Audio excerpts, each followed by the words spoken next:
My name is Kella Wala. I come from Saint Lucia, a small island in the middle of the West Indies. And I know Austria for the past 30 years now. And I get to know Austria because of a documentary done from the University of Vienna between Saint Lucia and the University of Vienna. And I am now in Vienna because of my family. Looking at the development of of the movement in Vienna, it make me feel like being a very successful person as an individual and collective, because knowing in 30 years ago the kind of movement within the Rastafarian worldwide, Vienna was um, I say, less in numbers in terms of the idea, the behaviors, the cultural movement. And looking at it over from now, the population has grown, the kind of social behavior, the kind of different artists, the kind of different events and activities, the kind of different workshops, the different patternings to even things like seminars on on the kind of events that has been happening in Europe, especially, but Vienna itself has a big history with the Rastafarian community.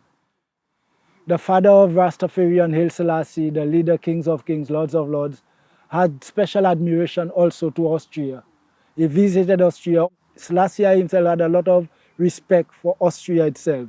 So this tradition or these movements followed him, and with the Rasta movement, it's like it infiltrated Austria.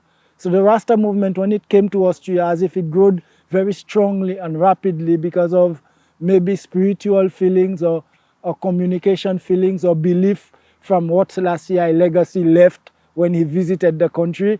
So the Rastafarian movements, when I came in 30 years ago, I was never had that feeling I would be able to live in such a country anyway, because of the weather, the food style, the lifestyle. I, as a person coming from a tropical country, Rastafarian, grassroots, St. Lucia, Caribbean style, so Europe was like the next door last state to be living. And I was saying, well, how can black people ever think of living here? I was even thinking of how can even a Rasta man would be able to even live in Austria. So all this dimension was running through my brain and saying, well, but why? But a Rasta man has to be worldwide. So wherever you are, you still have to live. And if the Rasta man have to be worldwide, if I have to be in Austria, that means I will be migrating. I will have to be changing my culture, changing my behavior, changing my lifestyle. But it makes me understand that because Rasta can be everywhere, Austria proved to me that Rasta can be everywhere for true. Because I myself prove it for myself that I myself are now living in Austria for 16 years now, which I would never thought 30 years ago that would ever happen. And looking at it, the development of Rastafarian is so strong worldwide. And because Austria was always a neutral state in terms of history, in terms of all these all these state wars from the Second World War onwards, Austria had its neutrality in second to Switzerland. So Austria had always its place on the world for migration, integration, and these kind of things.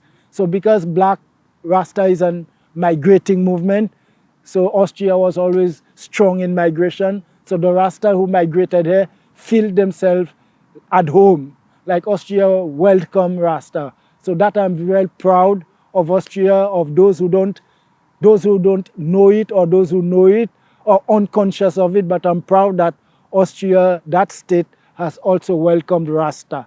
And Rasta has developed in Vienna as also worldwide like every other state.